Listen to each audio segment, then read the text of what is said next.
Hello, welcome to the Man Down Podcast. My name is Ted Knutson. I'm joined by our lovable co-host, Patrick Van Straten. Thank you. And Lovable, today, but not necessarily loved. and today we are going to talk about fitness. In some cases, it means losing weight, but in this case, it's not entirely about that. We're going to talk about kind of body composition and reasons why you should care about weight training, reasons why, your body composition will vary throughout your life, and finding an understanding of how that helps you better operate in life is really important for your longevity, for your quality of life, for all the people who want to be able to pick up their children and grandchildren deep into the rest of their lives. Where are we going to start today, Patrick? Because I feel like this is a topic that we could probably spend many hours on, and we may spend many hours on. And you and I both have a pretty extensive history on, but which is the spot that we're going to put our finger on to begin?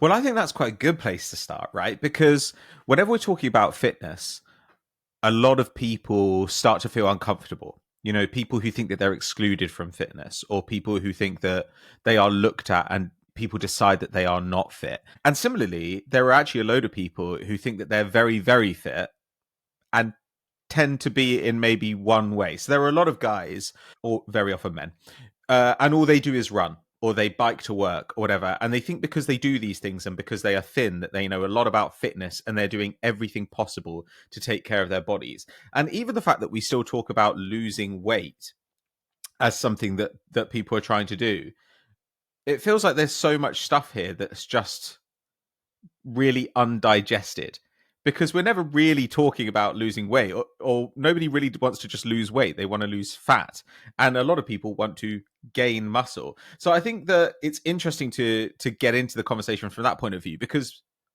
both of us were fat kids, right? Mm-hmm. And there's this really complicated thing when you are like a fat kid but you really love sport I was a where great it's kind athlete of, as a kid. and it's assumed that you're like unfit because you're fat. But there's this weird thing where like that sports as play are still available to you, but the idea of fitness feels actively hostile, I think.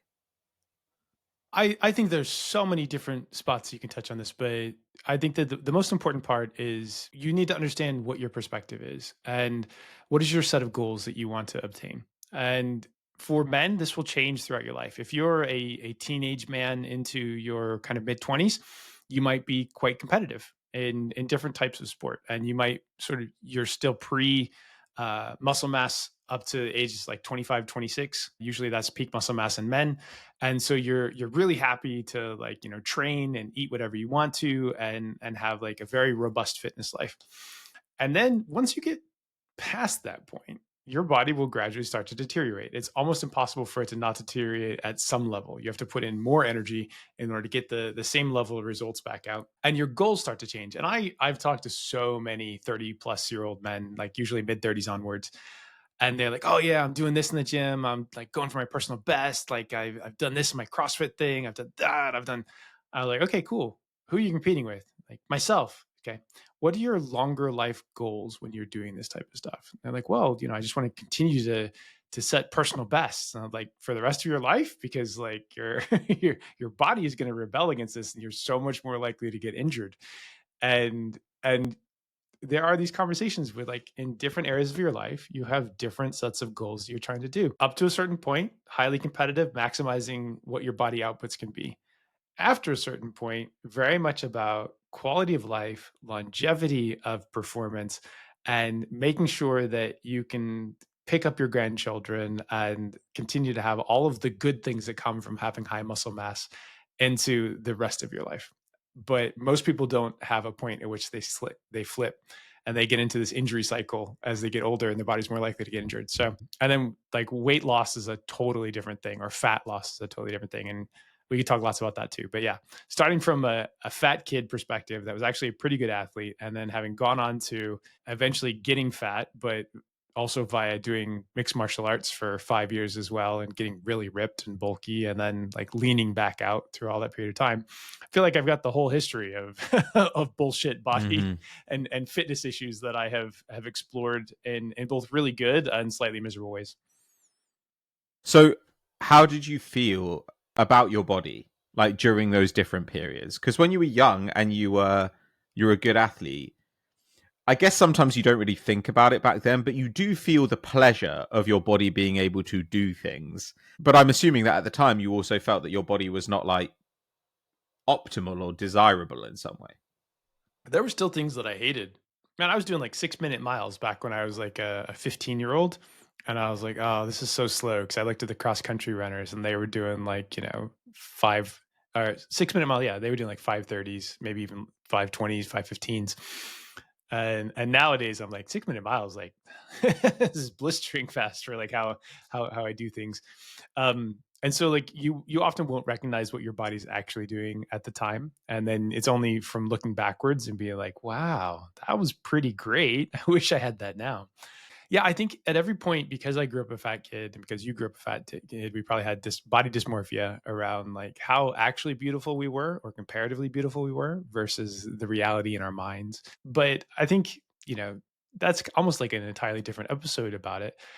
At no point did I really feel until now, I think, that I feel like I was in great shape and happy with like my body composition and style. Maybe during my peak MMA days when I was like doing all the training. And that is like such an amazing way to wake up every day and be like, oh, I'm going to go do this cool thing. I'm going to like test my energy today, or I'm, just going to spend 30 minutes doing yoga and stretching.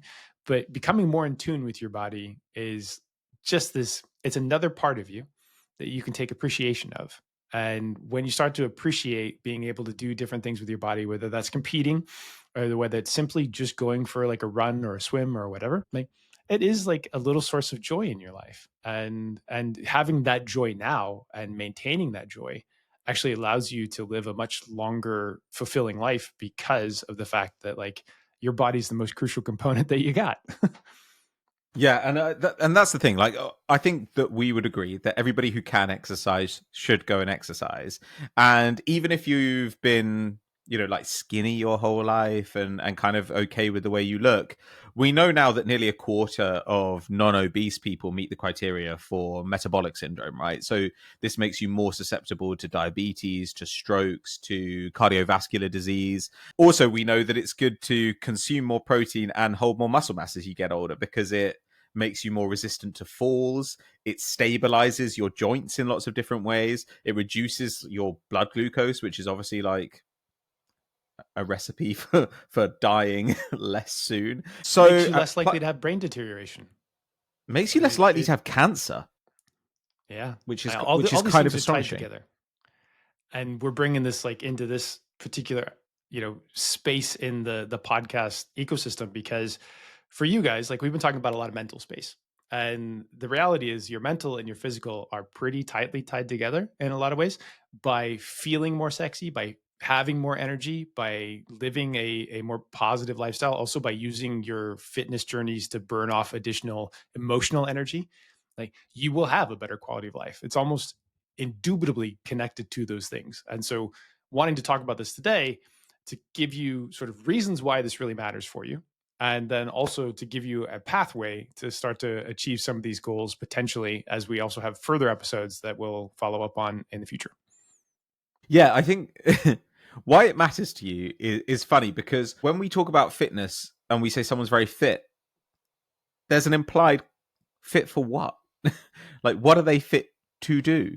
And the thing is, like, all this stuff has benefits for longevity, but being able to run for the bus without getting out of breath, being able, as you said, to lift up children and grandchildren, like these are the everyday benefits of being fit. There's also, I think, the everyday benefit for a lot of people of healing a broken relationship with your body. It's very easy if you've not liked your body for long parts of your life to feel disconnected from it and to only see it as a failure. This is a thing that lets me down. It doesn't look the way it should. It doesn't function the way it should. It's really easy to feel that way. But when your body also can do things that are exhilarating, when you recognize your body's ability to give you emotions, even like the satisfaction you get when you hit a personal best, or when you play sports, or when you go bouldering, or whatever it might, go for just a walk outdoors. I think all this stuff leads to a greater sense of connection to the self, and a greater sense of of satisfaction in what you have, or at least that's been the case for me. I don't know how it's been for you.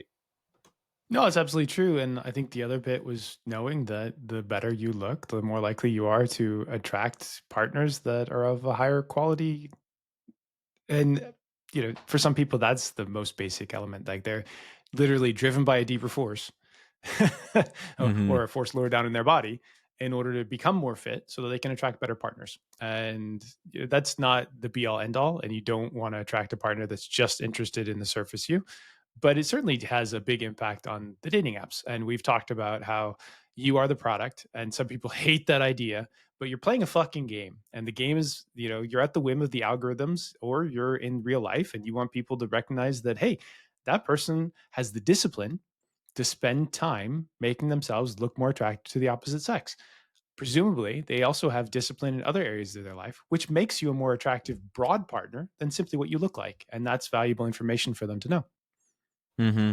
And I think we're also, what you were saying before is true, right? That like we peak in muscle mass at a certain point, and past the age of 50, it seems that between 1% and 4% strength loss year on year, that seems to be the case. But we're only starting to get into long-term studies of this now. But this is offset by the fact that we're living in a period where there is more useful information on this topic than there has ever been.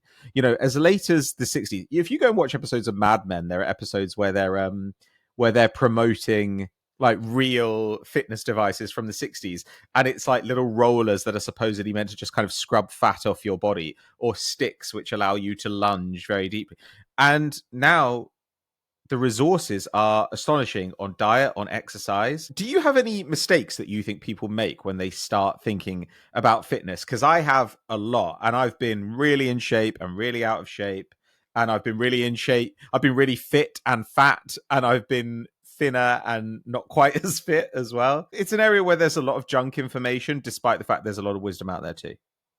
Absolutely. And I think that even now, we're still learning so much about which inputs have significant outputs and which inputs are, just pseudoscience, snake oil type stuff. Go ahead and start with your mistakes, because I think that that's a useful place to talk. And then we can circle back around to kind of building blocks for people to be on their fitness journey. Okay, so mistakes that I made, certainly. Look, diet is a really important part if you want to get in shape. If you want to put on muscle, you need to be in a caloric surplus, and you need to be having lots of protein. If you want to lose fat, you need to be in a caloric deficit, and you should probably still be eating a lot of protein to keep yourself full and avoid sarcopenia. But I would go really, really hard on this. So the first time in my life where I experienced like really rapid fat loss was like 2019, I think. I'd lost weight before, but the first time I did it really hardcore was then. And I lost like 4 inches off my waist and 8 kilos in like 3 months. And I was still working out a lot. I was running 5K 6 days a week, and I was working out, like lifting weights for about an hour a day. But I just had nothing in the tank because I didn't really know what I was doing. I was kind of throwing everything at the wall and hoping it would make a difference. And it did make a difference, but I was tired. My mood was shit. I had no sex drive. I could barely peel myself off the sofa in the evening when it was time Didn't to have go to energy to bed. get it up. Yeah, exactly. And I was just like, what am I doing with this like fucking fit body if I can't even like show it off to my wife? This is garbage. So at that point, and also of course I developed an unhealthy relationship with the scale, because what I really wanted was to see number go down. And so though I was lifting a lot still, I was at best maintaining what I had, because my calories were down to like 15, 1600 a day. Dude. And I was just like, in starvation mode. It was horrible. And then what happened is my first child was born. And when she was born, suddenly I couldn't, weigh all the food that I was eating, and I couldn't work out every day. And I just ballooned straight back up, because what I was doing was punitive and it was unsustainable, and it made me feel like shit. And my body was like, great, starvation season is over. The good times are here again. We're in the land of milk and honey. Let's glug some milk and honey. And it was only later on that I realized that my attitude towards fitness my entire life had been all stick and no carrot. It had never Mm. been get into shape so I can do this thing. It had been stop fucking eating, you fat fuck. Like that was what I was saying to myself all the time. It was really So punishing. extreme. Yeah. Yeah, that's super extreme. So mine is different. So for those of you who haven't been following me for a long time, basically the pandemic kicked off a huge sort of weight loss journey for me. I was a pretty decent athlete in high school, and then in my late 20s I started MMA. I was into mixed martial arts like in the early 2000s, and I did that for about 5 years, training about 10 hours a week, learning to throw around 250, 300-pound dudes. But I, like Patrick, had kids, ballooned in weight, also had a startup, and so my focus was everywhere but my eating and my body. Like those are things that I indulged in. It was fun to indulge in, but certainly was not conducive to my long term health and the health of my body. And so, pandemic time, I was having like two or three IPAs, double IPAs a night. Everybody's freaked out. And I was like, oh, this is really, really not healthy. And every day I wake up sort of in pain, and I'm running around at about 250 pounds. And so I was like, you know what?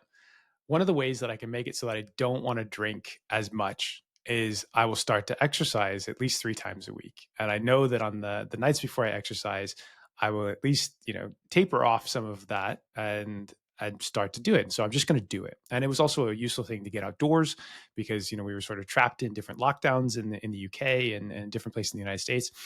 So I went through this weight loss journey, and it was a combination. And for anybody who wants to do weight loss, it's both simple and it's hard at the same time.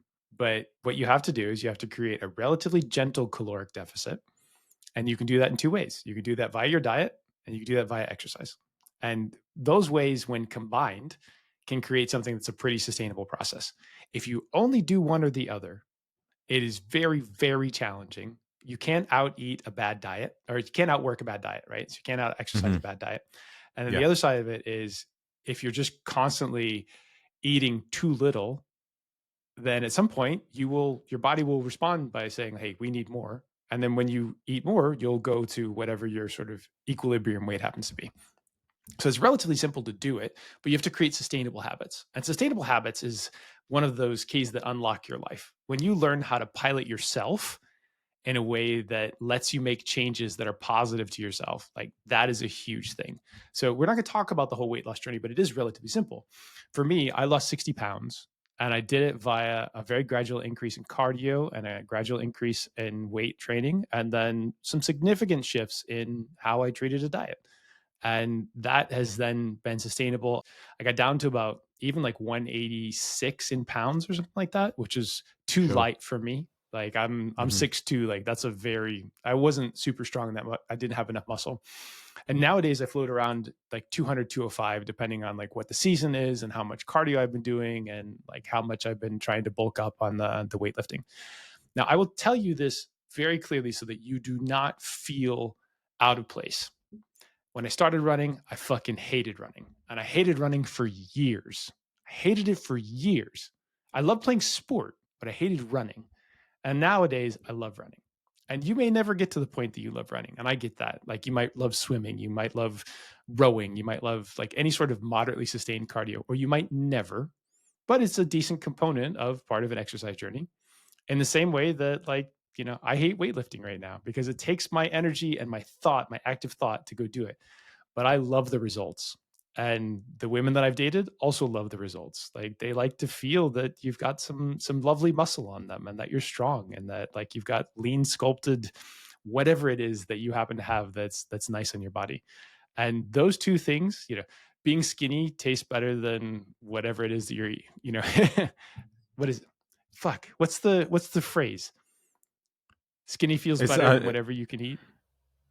it's nothing tastes better than skinny feels is the Yeah. Now I slightly don't agree with gross that at quote. all. Sure, like skinny's bullshit. You don't actually want to be skinny. Like there's nothing about skinny that's sexy. It's just not. But sculpted and athletic and like noticeably, attractive in your body, that's glorious. And also waking up every morning without pain is glorious too. It's just it changes your life and in like the best possible way in so many different ways that you will never realize. And that's why fitness is super important. Yeah, and so I think that's another component we could come on to, which is like mobility slash flexibility. But I kind of always just loved. I really always loved lifting weights. Like I first started lifting weights when I was like 15, 16, and I was like, I'm good at this, and I can put muscle on Mm. easily. And so then I always had pretty big arms for my size and a chest that stuck out. So that helped me look a bit more proportionate even when I was carrying more weight. And that's kind of stayed through. Like my arms like have always been quite big, which is nice. I but it took me a while to kind of discover the other parts of it because for a long period of time I always quite liked running, but I just couldn't. My diet was so bad that then no matter how much work I did, it just never really got me anywhere. I was still pretty fit. Like I could run a decent like 5K time, despite the fact that I was like 200 pounds at like 5'7". Can I ask you two questions? Sure. One, are you a masochist? Do you genuinely enjoy enduring pain? No, I don't think so. Okay. I'm just curious because like you talk about liking to lift weights and run at the same time. Like that sounds like fucking pure masochist to me, but maybe it's just the Sure. the I mean, second. like, but you know, some people just like seem to despise running, and I was like, this is fine. Like, I'm no good at it, but Mm. I don't. But I never hated doing it. You know. Whereas for some people, they have to gamify it, right? It has to be like I need to play a sport or something like that. For me, running was always kind of totally fine, even though I did suck shit. And it did help it a little bit when I did gamify it. So when I started doing park run, I would just set PBs every week because suddenly you've got people to pace you. Suddenly there's someone in front of you who I was just like, I don't like that guy. I'm gonna fucking overtake him. And I discovered a competitiveness that I didn't really know I had because I'd never really, except for in tennis, which was like a sport I was good at, and a little bit in rugby, which I was good at when I was younger. I'd never really allowed myself to be competitive in the kind of physical sphere because it felt like giving a hostage to fortune. I didn't really feel like that was an area where I could compete. My second question was, what were you eating, and what were the things that like you glorified in that were like high calories? Bro, like I just fucking love chocolate, man, and cheese.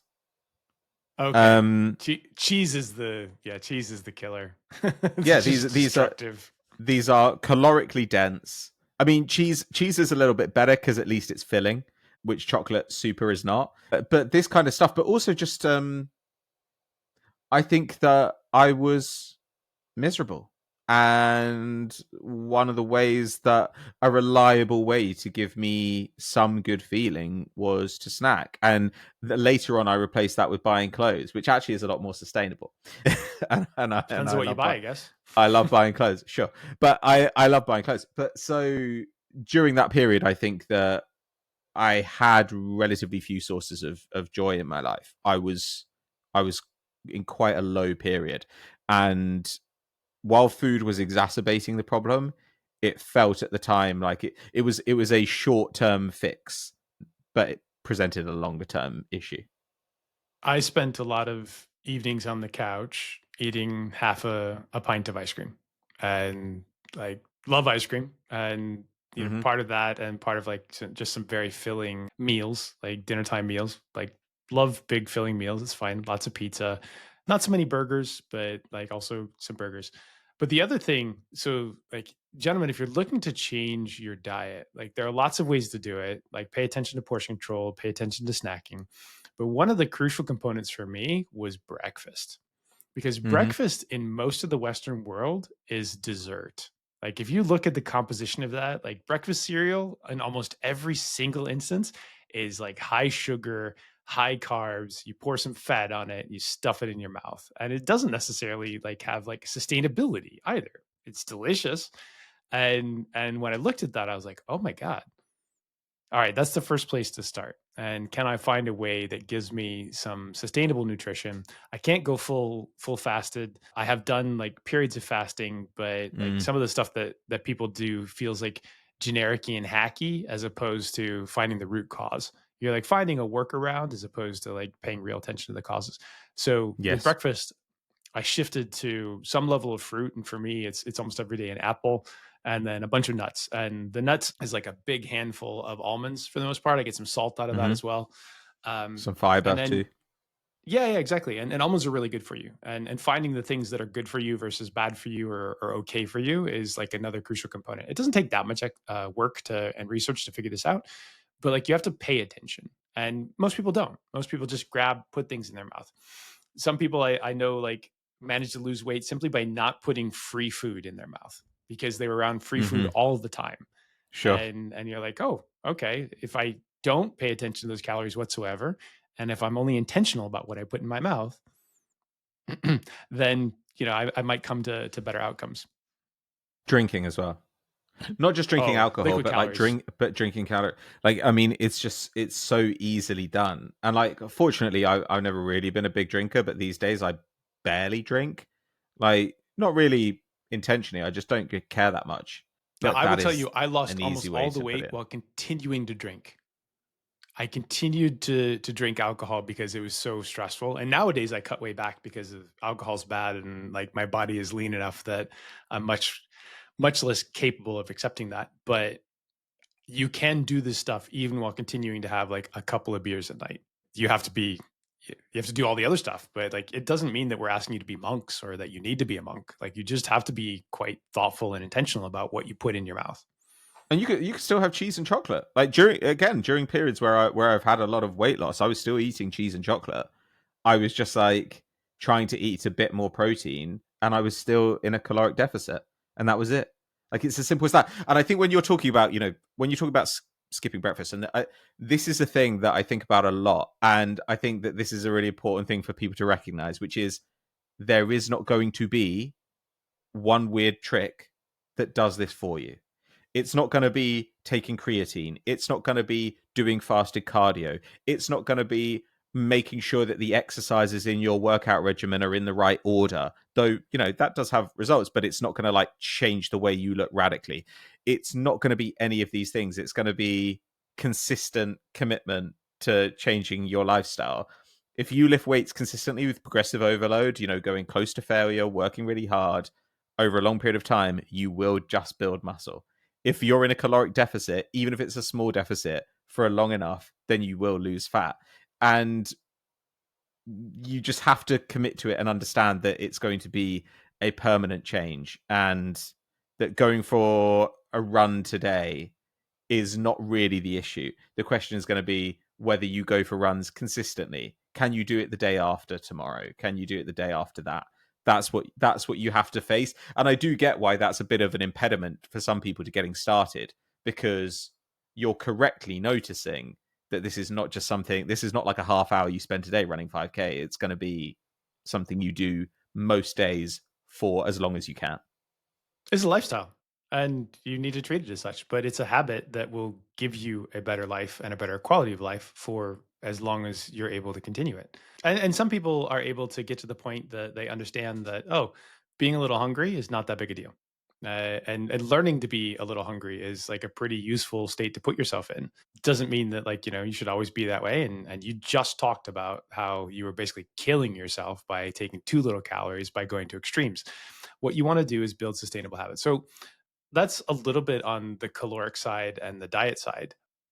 What did you want to say about the other bits? Because I think, like, in particular, one of the things that people focus on cardio because it's one of the more obvious ways to lose weight. But the reality is, it's probably easier to recompose your body through weightlifting. And it also triggers less hunger pangs and less extreme eating that's necessary than by building huge cardio into your diet, or sorry, into your life, and then trying to recompose your diet to like be resilient to that when you're not doing huge cardio.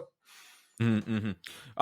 Well, and I think as well that if you get into, I really am evangelical about weightlifting. I think a lot of people, especially people of my parents' generation, think of exercise as cardio, and they think of weightlifting as kind of like a weird. It's like getting a load of piercings to them. They're like, yeah, there are some weird people who do that, but that is not for me. Do you lift weights via your nipple piercings? Just like, I bet I yeah, could. yeah, I definitely. bet I could. I mean, I'm not necessarily willing to try it, but I believe in my heart that I could. I I'm wouldn't tying it want to back do into the it at masochism my. bit from earlier. I wouldn't want to do it at my current weight, is all I'd say. Yeah, I'm really evangelical about it, and I think for a lot of people as well, they might discover that this is a thing they like. if you think, oh well, I don't particularly like cycling, or I don't like the erg, or I don't like running, you may actually find that weightlifting does kind of sing for you in a way that those things don't. So, like I say, look, the ectomorph, endomorph, mesomorph thing is total bullshit. Like, ignore that shit. But it is true that for some people, often bigger people, it's easier to put on muscle. And if you are one of those people, then when you start going to the gym and lifting weights, you will not believe how good you feel. And you will not believe how good you feel when your arms become hard, or when you can make your pecs dance, whatever. Like, it does feel kind of great. And I also think that, like, this is an area where there's so much expertise available to you. If you know the number of days that you can go to a gym the week, you can take that number and write day split after it and put it in YouTube, and there will be an exercise scientist who will give you a 3 or 4 or 5 day split that will be good enough for you as a beginner, and probably as an intermediate person. It would only be at an advanced level that maybe you'd want to make some changes, or if you had some mobility issues. And it's so beneficial. Like I said before, everything suggests that carrying more muscle mass as you age does make you more resistant to falls, massively lowers your risk of cardiovascular disease, of all sorts of arterial malformations as well. Like, it's so beneficial for you. And it helps you lose fat too, because your muscle is going to burn more, and because you kind of want to start eating better. Your muscles kind of make you crave protein, at least in my experience. And I don't know, this is the one part of of fitness that I feel like my relationship has never been unhealthy with, because I truly enjoy it. And that doesn't mean that I haven't had to learn how to do it properly, because this is a real pet peeve of mine. When I go to the gym, I think a lot of people are very complacent about it. They think, I'm turning up, and that's it. And to some degree, they're right. But with weightlifting, you do have to push a little bit more than that. It's not the same as just going for your run or not. And a lot of people go to the gym and they do their 3 sets of 10 or whatever, and they sit there and they text for a bit, and then they pick up the weights and do another 3 and do another set of 10. And you just can't do it this way. You have to focus on the mind muscle connection. You have to focus on form. You have to use the full range of motion. You have to focus on tempo, and you have to push the weight and the reps up every single workout. Like, I'm so when you start doing this, I just think you notice such a huge benefit of it when you start using things like drop sets and myo reps and partials to failure and all this kind of stuff.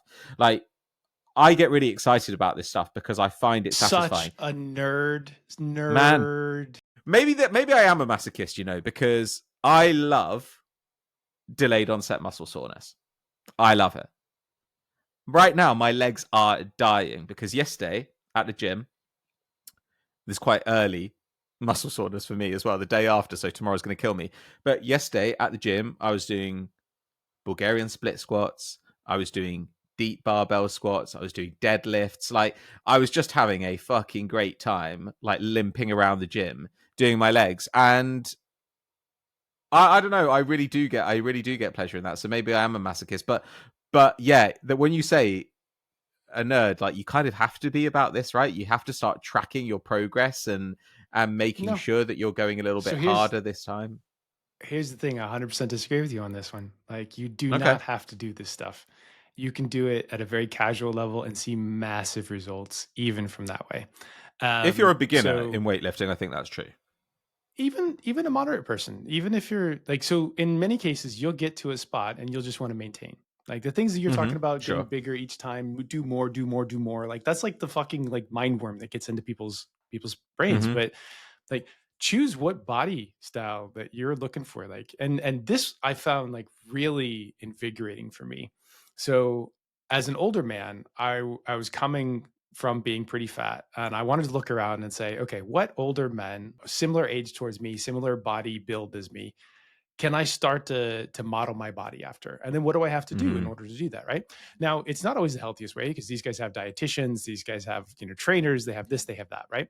But it still gives you a general way to say, okay, if I needed to like shape myself in these different ways, what can I do? What can I do for my age?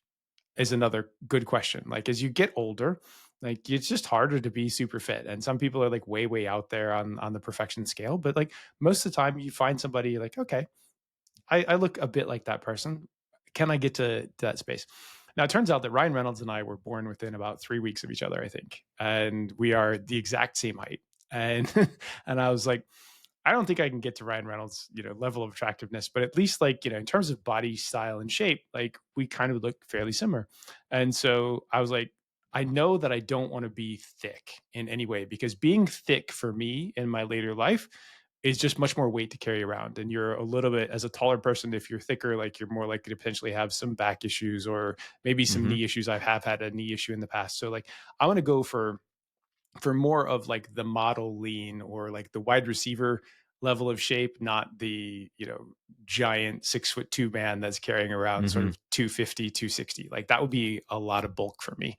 And, at my MMA weight, like my walking weight was about 220 and ripped. And so like I knew that I didn't want to get any bigger than that. So can I go nice and lean? And I found a spot where I got to a shape that I started to like, and then I started to focus on like different areas of it to be able to sort of focus to some level. But it didn't take me that long before like I hit kind of a spot that I'm comfortable. I don't Hmm. feel like I need to get bigger. I don't feel like I need to push constantly in order to get to the next thing, the next thing. And in fact, in some cases, I'm like, all right, this is kind of good enough. Maybe I'd like to get a little bit better. Maybe I'd like to be curling sort of like 20s to failure at a large number. That's a pretty decent amount for me in free space. I don't need to go above it. And so Hmm. I want to caution people when Patrick gets really excited about stuff, you do not have to do that. And in fact, for some of you, you'll find that very intimidating. And the reality is, just doing is enough to get you rolling. Now, if you want to be better, if you want to be optimal, then like yes, push on. But doing is the start. Don't be Hmm. overwhelmed by do always more. Like you can get to a spot where you're like, yep, this is good enough. I can maintain. I'm actually very happy with my body. Yeah, I think that's somewhat true. Like, I mean, definitely it's true with cardio. And I think at the beginning, you can you can do relatively little and still see some gains. And actually, I think that if you just want to maintain, you can probably do less even than you think. There was a long period where I would go and do like an insane upper body day. I would do so many reps on my biceps, so many sets on my biceps. I'd end up doing like 15 sets on my biceps, like 4 different exercises. I grow more now with like 10 sets a week on my biceps because they're much harder. But I do think that if you want to build muscle, if you want to build quite a bit of muscle beyond kind of newbie gains, then you do have to really understand progressive overload, and you do kind of have to push there. At the beginning, I think it's fine to start doing a little bit, though I would also say that with you probably had a little bit of cheat there, right? Because you've got the muscle memory of being ripped. And what we understand about this is that if you've had muscle once, if you've been in shape once, it's much easier to get back there later on. Your body kind of retains I the did this memory of stuff. doing it. Yeah, I never really did it through weightlifting though. I did it through like throwing other. Sure, I did it through but it's like not about that. I mean about the strength. I mean about the yeah. growth. Sure, it's like hick farm boy type stuff where like you're lifting heavy weights and you've got very functional strength as opposed to Sure, weightlifting yeah. strength. And that obviously is very valid. Like so I one of my exes was a personal trainer, gorgeous body, and she kept it in incredible shape. And you know, I'm much larger than she was. I think she was 5'4", and she's a beautiful mover. She was a great athlete. She was continuing to play like competitive sport like deep into her 30s, but we would work out together, and she would occasionally be like, "Hey, you want to come do my workout with me?" And man, I would try. And this woman's like 5'4", and she's lean and in awesome shape. And like I'm big and I'm pretty strong, and I could do like a 10K, and I was doing okay in yoga. But she'd be throwing around these 12 and a halves and like the complex movements and stuff like that. Like you're talking about your Bulgarian split squats, but she'd do like, sort of thrusters like up into this, and she'd do the sets. Man, I would die after the second set, like exact same weights and just fucking dying. So it does sort of Mm. give you an indicator that it's not really about your size. It's about your strength and about your, how used to moving around these weights that you are. Yeah, she was awesome person and like just incredible levels of fitness that she worked her ass off to do it, and she had the results. My point is, like, you can actually get to a great level of look and sort of attractiveness by some level of combining, your diet and whatever your current weight is, and then Hmm. also, you don't have to push it that hard. Like, you can get to like a nice thing. Yes, you can push it further, and yes, it's great to push it further in many cases. But like, don't be overwhelmed by the fact that, like, oh, it's going to be so hard for the rest of my life. Just get started, and your body will start to get used to doing these things, and it'll take on more pain and it'll allow you to do more weight. Do you do any yoga or anything like that? I used to do yoga a lot. I've started doing a little bit more again now. But I used to do the like 6 a.m. yoga with my wife, which was pretty fun. Ooh. So the reason why I mention Not a it is euphemism. because mm, hmm, uh, can mention that in a bit. But the reason why I mentioned it is because I used to think of, oh yeah, yoga, whatever, that's for hippies or that's for people that are into crystals and shit like that, and that's for women. And the reality is, like, you really want to maintain as much flexibility and as much core strength for as long as you possibly can. Hmm. And many times people will get into the weight room and they'll start throwing things around and they do not have the core strength in order to have the core resilience to be able to do this well. Combining some level of yoga and some level of stretching and flexibility with all of the above, whether it's your cardio or your weightlifting or everything. And it could be as little as 10 to 15 minutes a day or 10 to 15 minutes like 3 times a week. That will set you off in a much better position than it would be otherwise. And I wish that I had better flexibility now. I didn't do it for a really long time. I hated stretching. Now I find like the breathing and the relaxation into these stretches so crucial in my quality of life and so crucial in the days that I do have a heavy lift. Just being able to stretch myself back out and not be in pain to be able to come sit and record podcasts for 2 hours. Hmm. Hmm. Well, I think that's the other pillar, right? So there's strength, there's cardiovascular fitness, and then there's flexibility or mobility. Right. Those three to me are the things that you want to try and hit. Like you need to train your heart. So this is why you do cardio. And you actually can kind of get it from weightlifting as well, right? If you don't have that much time, then you can do a bunch of supersets and you can do kind of like more CrossFit type stuff, which is kind of a combination of resistance cardio. Is it optimal for your resistance training? Like, no, but is it good enough? Like, totally yes. And then yeah, the flexibility is really quite hard to get in any other way than doing something like yoga, Pilates, deep stretching. You can definitely get it if you're a really advanced bodybuilder, I think, and you've got like the ability to do really deep squats. You might also just have a kind of a great physical setup for it. But most of those guys are also doing something around flexibility or mobility as well. And again, what we're talking about here is like being resistant to injury, having a good quality of life.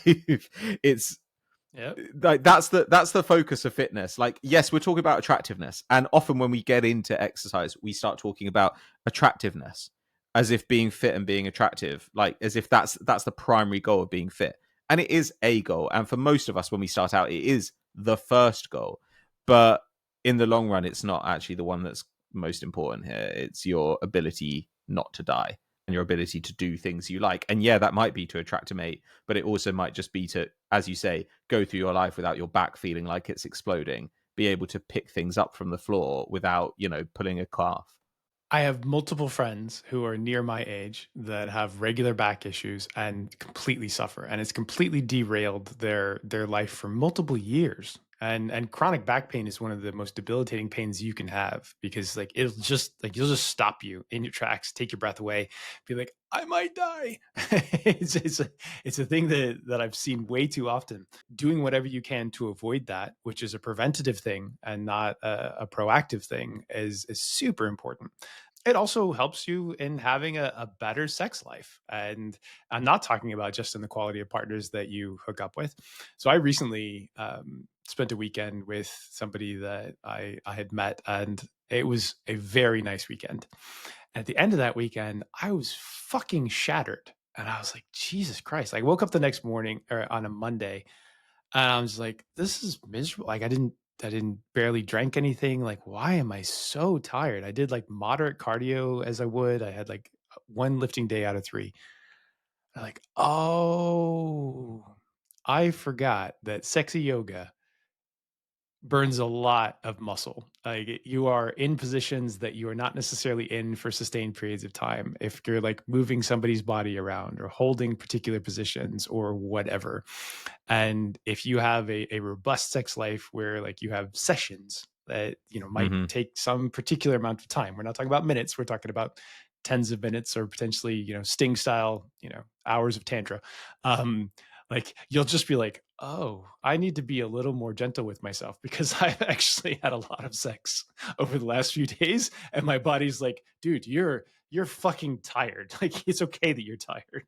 The other thing as well I think about this is like sex has analgesic properties. So like you don't feel pain really when you're having sex. So sometimes if you Well, do, yeah. for example, have a dodgy knee or a dodgy back, you might have sex and you feel fine, and then afterwards your back kind of like politely knocks on the door and says, I'm gonna fuck up your next fortnight because you were doing something exceptionally stupid, right? Right there. Again, I've experienced this. I know a lot of people who've experienced this. Like your body was like, look, guys, we're gonna keep this quiet because he seems to be busy. But afterwards, we need to bring this to his attention that he's completely Yeah. fucked up his back. That's definitely been my experience. Yeah, and sometimes like, sometimes your sex can be explosive in particular ways and like those Sure. explosive muscles will withstand things for a while and then they're like no más por Mm. favor. It's just like okay. Or you've my hips are in particular like you'll be yeah in just a particular position for like quite a while doing whatever it is that you happen to like to do and then later your body's like okay you need to just we're either going to debilitate you or you need to stretch us back out because this is painful for us now, fix it. So yeah, it's the point is that you can do this by being more fit. If I were not more fit, like it would actually sort of restrict my sex life and restricts many people's sex life because of that. And you would prefer to have the positive and the open menu of options versus the lesser amount. It's not, to say that this is the only reason to do it. It's just one of the good positives. But there's a part of this, right? Okay, like again, there's non-exercise activity thermogenesis, right? So like how busy you are physically during a day and how that contributes Mhm. to your caloric deficit. A similar thing here is that I know a lot of people who've put weight on or who've lost weight after they had kids, and it's because you're just awake. You're awake for more hours of the day. So when you're awake for more hours of the day, you're obviously burning calories at a higher rate. And for some people, that means they lose a bunch of weight. For others, it means that they're snacking relentlessly because their body is saying, oh my God, we're so tired. We just need to shovel in like quick hit energy. So probably, I guess, when you're starting to get into fitness, you do need to look at your life and think about how sedentary you are, how much other stuff you want to do. Like if you're walking a lot already, you probably don't really need to do that much cardio. You might want to do some cardio a couple of times a week where you're out of breath because there are benefits to that. But you're probably actually doing enough cardio for fat loss, and you could just adjust your diet. On the other hand, if you're trying to build muscle and you're doing cardio all the time, and we see this with footballers, right? You look at someone like Mesut Ozil, like who now post his football career has got super jacked. If he tried to get that jacked when he was a footballer, it would have been almost impossible for him. There are so few guys who can do that We because he would have had to So eat in so football, much we actually protein. had some guys that overtrained. Sure, Yeah, we had some guys that overtrained, and they actually significantly impacted their ability to maintain high levels of sprint throughout because sure. they didn't coordinate those two things. They wanted to put on weight to be more resilient, but it didn't necessarily end up being weight that allowed them to continue doing all the high level sprints and the activity that you need to do in a football match. And so those things Mm, can be destabilized as well. One of the other things that is useful for people to know, like obviously, if you live in a city that has lots of walking, you take more of the walking options. They're really simple ways to just be like, oh, I'm gonna like this is a 20-minute walk as opposed to like a 10-minute tube or something like that, or a 30-minute walk. Like take the walk when you can, especially when the weather's nice. Like you build in all these extra little bits. Be careful about snacking is another one. Be intentional about snacking. Find things that are good to snack on. If you're an American, avoid the creamy salad dressings. Like that's a really big pitfall. You're like, oh, I have a salad. This is amazing. And then you add like 100+ calories of salad dressing and like ranch dressing or blue cheese. Blue cheese has mold in it. Those are things to just be like, there's all sorts of places you can be cognizant of it. And then the last thing that's come very recently that's like really interesting is after your dinner meal, go out and take a 10 or 15-minute walk, maybe with your partner, maybe Mm-hmm. walk the dog, whatever. But it does actually trigger a whole bunch of useful functions in the calorie burn space and the brain space. And also potentially helps you sleep better as well. You don't want to take a run after dinner necessarily because that's like too late in the night. But like just a casual leisurely walk to go out and come back is very useful at the end of the day. And again, you're building in lots of little structures that help you get a little more caloric burn, just a tiny little bit more cardio in. Mm-hmm. And I think, there are so many ways to get exercise into your life that are enjoyable. If people are really forcing themselves to go running when they don't like running, or if they're not doing any exercise at all and it's because they're intimidated by the prospect of doing these things that they maybe didn't like at school, there are so many ways that you can do it. You can go bouldering. Like bouldering, I've had some of the best workouts I've ever had because I just enjoy it. It's super fun. I'm not good at it. I'm quite heavy, and so I'm just basically doing chin ups and like tricep push downs for like 2 hours. It fucking murders you. Like there are so many ways to do it that I think people, if they're interested in starting out but they haven't started out, or if they've never really found something they like, I do think it's worth cycling through some options and seeing if there's one thing that you just really connect to. Like maybe you hate running but you love like Brazilian jiu-jitsu. Like maybe you really hate yoga but you would love reformer Pilates. I don't know. Yeah. And the other thing is like don't be intimidated because it's just about getting started and building a habit. So when I started doing this again back when I was fat, I'm like I'm just going to find a way to run/move 2 hours.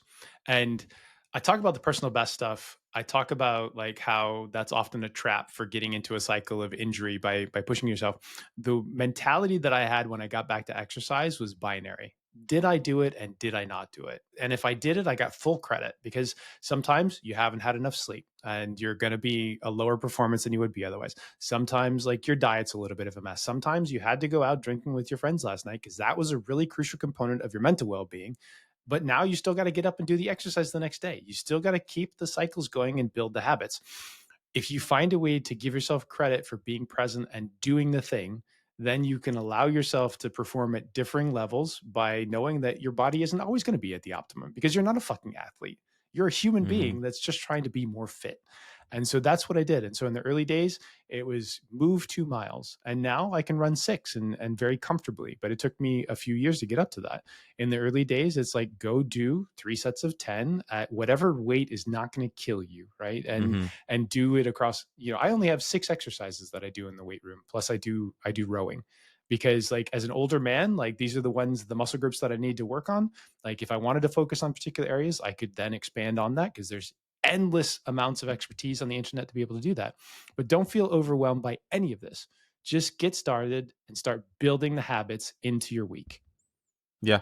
And I think you can just find those programs out there and you can find people who back up what they say. You can also find people who have had the same issues that you've had. And I think that's actually a really good place to start as well. Like so many people, I think, make the mistake of finding the fittest person they know and trying to take advice from them. And I'm sorry, but a lot of the time you are just not going to look like that person. Like there are real genetic differences. So actually, I can tell a story about this. I used to work when I worked for Football Daily.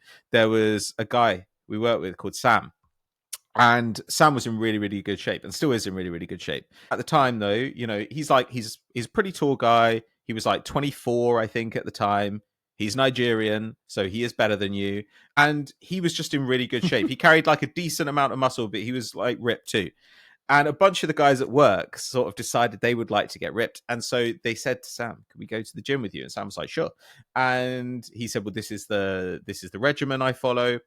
And these guys went and they started doing his regimen and they couldn't work out why they were not getting into the same shape as him. And what they didn't understand was Sam had a better starting point than them, and he also knew where he wanted to get. So his workout regimen got him where he wanted to go.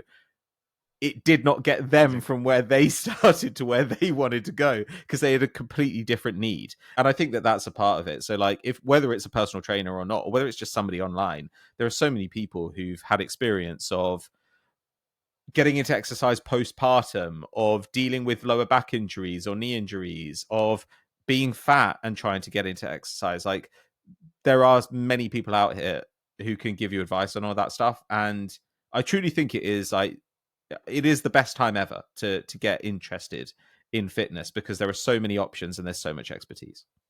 Yeah, I think the other thing that people should realize is that your body's going to change, and your partner's bodies will change, and your friends' bodies will change, and you have to be comfortable that you are always in a body journey, and your life is going to allow you different levels of ability to do things. And some people find it easy to wake up at 4:30 a.m. to go do their workout, and some people Mm, find it easy to only have like 5 or 6 hours of sleep.